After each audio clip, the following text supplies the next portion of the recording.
এখন আমি দিয়ে দিচ্ছি সরিষার তেল। অবশ্যই আচার বানানোর জন্য আপনাদেরকে ব্যবহার করতে হবে সরিষার তেল।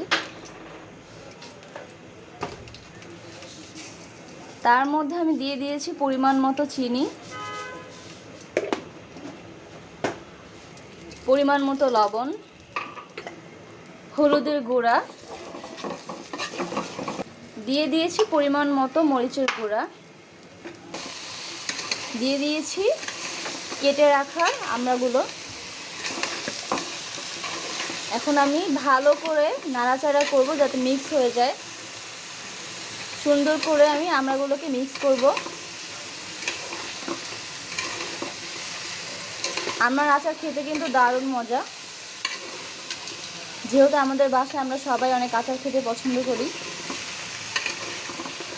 আমার এই রেসিপিটা ফলো করবেন।